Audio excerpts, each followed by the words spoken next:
Right, good morning, year nine. Unfortunately, this morning there were some real technical issues with Microsoft Teams, so no one could actually log on. Apparently, one or two were able to, but they seem to have some streaming issue or whatever else. So I've decided, as usual, and probably better in some ways, to record the lesson so you can watch it in your own time. Just a few bits of housekeeping. First of all, you'll need to have something to write with and write on for this lesson. And as it's a recorded lesson, you don't need to worry about the timings in the bottom right hand corner. All you need to do is just make sure that you pause between slides if there's an activity to do. This will also come along with homework sheets that I would have set for you anyway online. It's just a little bit delayed, so I apologise for that, but it actually, for this time, it wasn't my fault, even though I'm an old duffer. But to start with, I have got two jokes for you, just to keep you interested for a few minutes. Um, so if you get hurt in an hide and seek accident, where do you get taken? The ICU.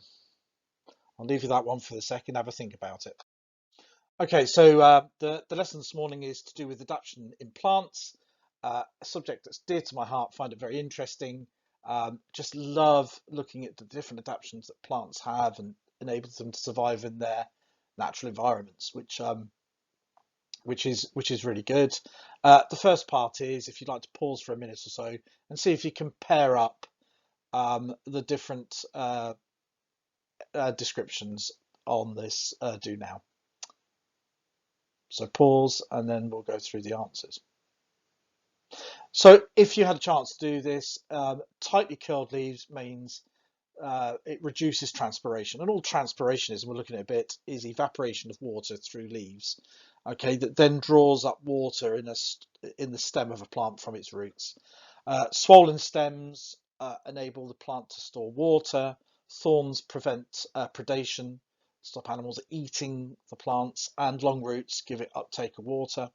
The challenges explain the reason behind each adaptation.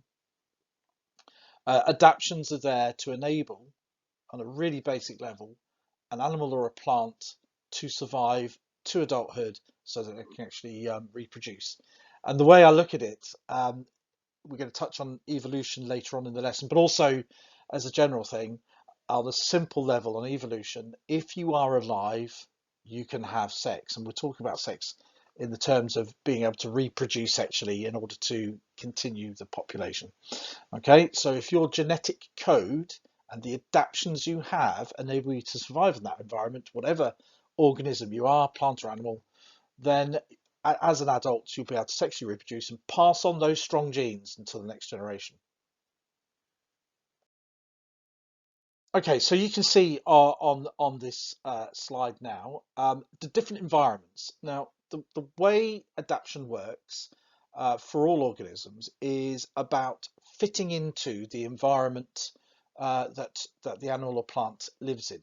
Okay, it's almost symbiotic in that the plant or animal has adaptations that allow it to survive in those environments. And last week we looked at animals in cold and hot environments and also extremophiles, in really extreme environments. Well, the same applies for plants. And you can see there are mountain environments that are cold, dry, and also quite low oxygen levels, because the further up you go, the less oxygen there is.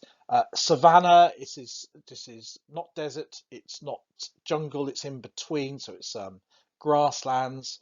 If you ever watch those great TV programs with sort of lions hunting across the grasslands, that's savanna. And there's a picture of a tree there we'll look at in a bit. There's desert, which is really hot and dry, although they can be cold as well, as we explained last week. Rainforest, that low light in some cases, high water, very hot. The Arctic, cold and dry. Okay, so there are lots of different environments in which plants and animals need to adapt.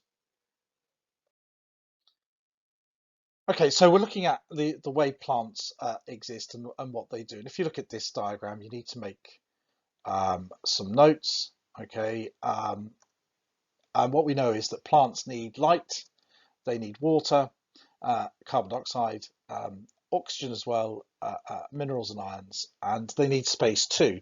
So let's have a really quick look. You do need to know the basics about different plants and how they work. And the bit we're looking at really today is how the plants make the energy they need, or the sugar they need to be able to do all of their life processes. And we know this is photosynthesis.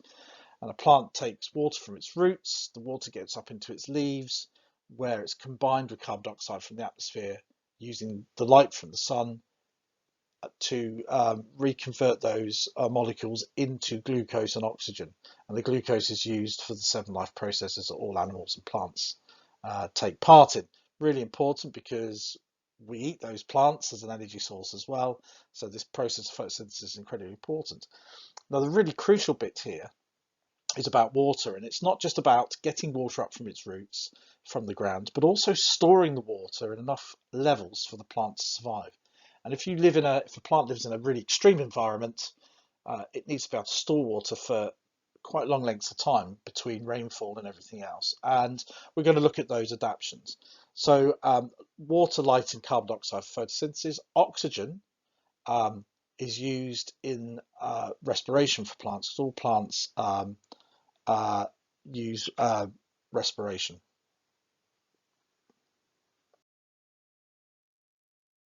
Okay, so why is water important? We've touched on it. Water is for photosynthesis. Um, Also, plants need water to keep rigid.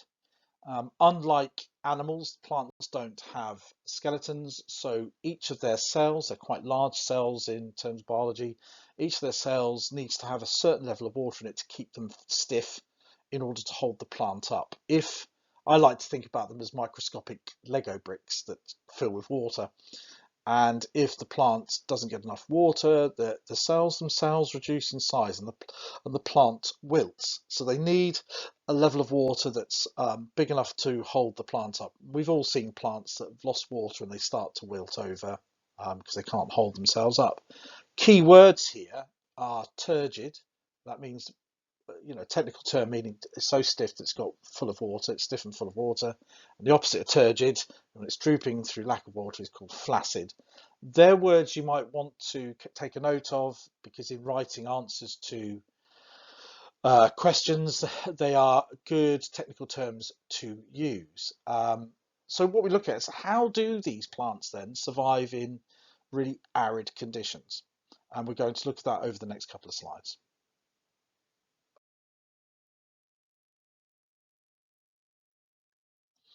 Okay, so this lesson we're looking at, or this slide, we're looking at some of the basic adaptations that plants have in general to absorb water and carbon dioxide and oxygen and so on into them in order for them to do the photosynthesis and respiration. Top right hand picture shows a small seed that has grown a root, and you can see these tiny little hairs growing out of the root in all directions. These are root hair cells that all plants have in their roots to increase massively the surface area of their roots to absorb the maximum amount of water as possible into them. This is an absolutely crucial adaptation to all plants to enable them to live. If the root was just smooth, it just wouldn't have enough surface area to absorb the water it needs. And you can see below that the diagram that shows how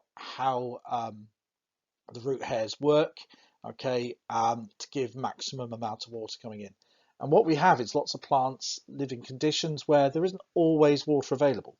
So they have to take advantage of the amount of water there is when it rains, when there is water available, because for lots of times the water isn't there.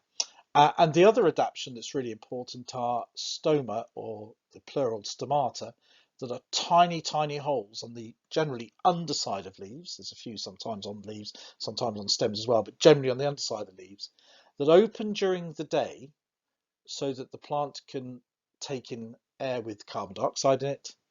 Okay, so it can use that for photosynthesis. Generally, though, while they're open, the plant loses water by evaporation out of the holes, out of the stomata. So the plant is adapted to close the holes at night in order to stop that loss of water when there is no photosynthesis taking place, because obviously photosynthesis needs to take place generally during the daytime when there is light, okay, in order for the plant to be able to produce its sugar. So these are general adaptations that plants have in order to be able to do photosynthesis to the highest level possible.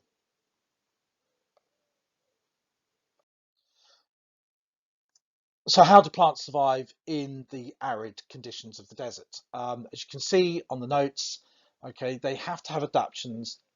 The main one is they never usually have a problem with sunlight, and carbon dioxide levels are generally the same throughout the world in the air. So it's about taking in water to the level they need and also holding on to it, and stopping it being taken away by animals. So the main thing is they have to reduce the surface area of their leaves. The lower the surface area, the less evaporation takes place out of them. Okay, the surface area reduces photosynthesis, of course, but in a really hot, sunny environment, that's not a problem. Okay, they've got to have adaptations that allow them to collect as much water as possible. In some cases, it doesn't rain for years in deserts, so plants like cactus have to hold on to their water for as long as possible. So therefore, storing the water is really important, and also make sure in every way possible they evaporation out of, and transpiration, as I mentioned earlier, doesn't take place. So here we are, some adaptations. If you look at the diagrams, I think it's the best way to show this is the actual pictures. And if we look at the top left-hand corner, that's a baobab tree. Um, some people think it's the tree of Africa, that actually is the best and example of trees in Africa. I have seen them in real life. I've been to Africa a couple of times, and they look like they've been turned upside down. It looks like the roots are at the top, and it's been stuck in the ground upside down. And you can see the main adaptation, or the number of adaptations, but the main one is that the stem or the trunk of the tree is massive. It's much wider than you would expect for that size of tree. And that's to reduce the volume to surface area. So the less of the outside touching the outside, basically, the less evaporation takes place. And also it can store far more water like that. Second adaptations, you can see you've got tiny leaves with low surface area. They're also really thick to stop evaporation coming out. Okay, so that's the baobab tree. On the right, and in the middle, we have a variety of cacti. The cactus is a plant that has adapted unbelievably well to survive in the most harsh conditions. And you can see the same thing applies. It's a different way of doing it, but a very similar adaptation to the baobab tree. The stem is much bigger than the rest of the plant, okay, and that's where it stores water. Its leaves have been adapted to become spines, and they don't photosynthesize at all. So the photosynthesis takes place in the stem, but the spines are there, the adapted leaves, to stop animals eating it. Because obviously in the desert, the animals in the desert are going to be looking for water wherever they can, and eating a nice succulent plant full of water is an ideal source of water. But eating those spines will almost certainly be fatal to the animal because it will stick in their mouth. So they know not to go near them. The cacti also have some incredible adaptations with their roots. They go really deep or spread out depending. Okay, you can see on the left bottom there's another example of a baobab tree. In this case, a really extreme example. And I've tried to pick some photos that give you a sort of sense of scale, how big they are. Okay, but it's an amazing adaptation to enable the plants, this tree, to survive in quite arid or dry and quite severe conditions. And the final one that's slightly blocked out by me, this one here, is an acacia tree. And if you can see, they're really big. They've got a large canopy, but their leaves are tiny, almost like a pine tree's leaves. They also grow in a way that stops them being eaten by the tallest animal, the giraffe. There it is, just there. Hold on, let me work it out. There's the giraffe. But so it stops being eaten. It also has tiny leaves and has this huge root system underneath, enable it to sort of get what little water there is available into its body.